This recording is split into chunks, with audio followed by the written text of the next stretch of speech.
আসসালামু আলাইকুম। আজকে হচ্ছে আমি গ্রামে আসছি। তো এটা হচ্ছে আজকের ভিডিও না, যদিও কয়েকদিন না আরো দেরি হবে। তো গিয়েছিলাম হচ্ছে আমার ফুফিদের এখানে। তো ওরা হচ্ছে ক্ষেত করে। আমি হচ্ছে আসলে অনেক টায়ার্ড ছিলাম, যা গরম পড়তেছে। আমার ছোট ভাইটাকে দিছি, বলছে একটু ভিডিও করে দেওয়ার জন্য, যেহেতু এত কষ্ট করে আসলাম। আসলে গ্রামে আসলে মনটা পুরা শরীরটাই খুব হালকা হয়ে যায়। শহরে আসলে থাকতে মন চায় সেরকম না, কিন্তু কি করব, অপারগ হয়ে থাকতে হয়। আবার গ্রামেও বেশি দিন থাকতে পারে না, ওই শহরের অভ্যাসটা বদ অভ্যাস একটা লেগে গেছে। কিন্তু সত্যি কথা বলতে আমার গ্রামই ভালো লাগে, শহর ভালো লাগে না। এখন ছোটবেলায় যে আসতাম প্রভৃতির কাছে, এগুলা বেশি মনে পড়ে। তো টাউনে থাকে কি, আমার লাগে যে শহরটা বড়ই স্বার্থপর, গ্রাম অনেক ভালো। গ্রামে কোনো স্বার্থ থাকে না আমার, যতটুকু মনে হয় আর কি। যাই হোক, ওদের অনেক বড় ক্ষেত করে। আমি অতটুকু যাইও নাই, আমি যতটুকু গেছি অতটুকুই আমার ছোট ভাইটা একটু ভিডিও বানিয়ে দিছে আর কি। তো মরিচ টরিচ এগুলো দেখাচ্ছে।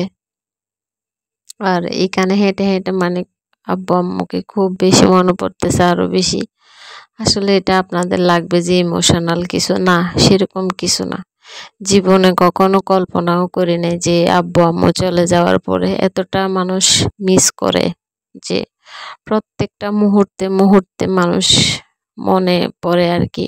যাই হোক, এটা মনে পড়ার আসল কারণ হচ্ছে মা বাবার মতো দুনিয়াতে কেউ হয় না, সেটার অনেক কিছু প্রমাণ পেয়েছি।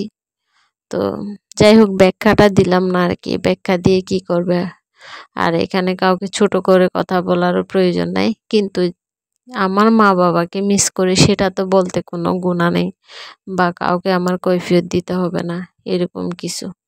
যাই হোক, ওদের ক্ষেতগুলা ঘুরতেছি, কিন্তু খুব ভালো লাগতেছে। এখানে আসলে শরীরটা পুরো হালকা হয়ে যায়, খুশিতে মন চায় আরো থাকতে। আমার তো খুবই থাকতে মন চায় অনেকদিন, কারণ আপনার হচ্ছে থাকতে চায় না, সে বাথরুম আর ইয়া নিয়ে খুবই ঝামেলা করে আর কি। এইরকম টাটকা টাটকা জিনিস গাছ থেকে ছিঁড়ে খাওয়া কি যে ভালো লাগে, আমি বলে বোঝাতে পারবো না।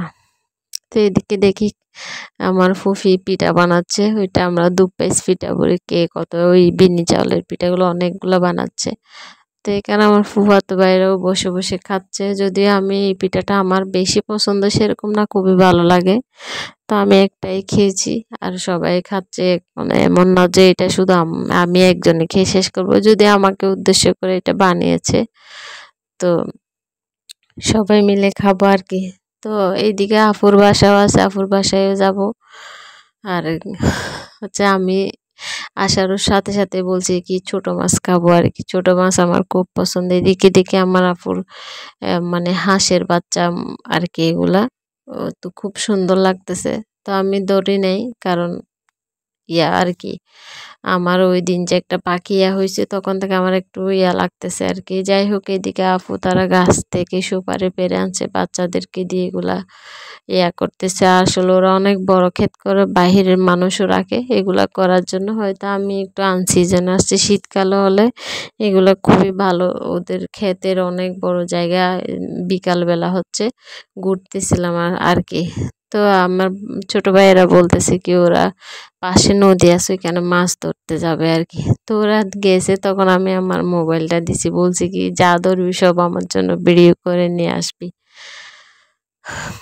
যাই হোক, ওরা গেছিল, তখন আমি ছিলাম না। তো ওরা আমার মোবাইলটা নিয়ে গেছিল একটু ভিডিও করার জন্য আমার জন্যে। তো মনে হয় ও আর দুলাভাই গেছে। তো ওরা মাছ ধরছে অল্প, আমি ছোট মাছ খুব পছন্দ করি, এটা তো সবাই জানে, শুধু কাটার ভয়ে খেতে পারি না। আমি প্রত্যেক দিন খাইতে পারবো ছোট মাছ। একটা সময় ছিল আমি ছোট মাছ জীবনে চেয়েও দেখি নাই, খাওয়া তো দূরের কথা, এখন খুব খেতে মন চায়, কিন্তু মাছ তো আমি কাটতে পারি না, এটাই সমস্যা। যাই হোক, এদিকে আমার ফুফি এগুলো কাটতেছে, ওরা ধরে ধরে দেখাচ্ছে, যেহেতু আমার জন্য ভিডিও করানো হচ্ছে, তো ওরা ধরে ধরে দেখতেছে আর কি।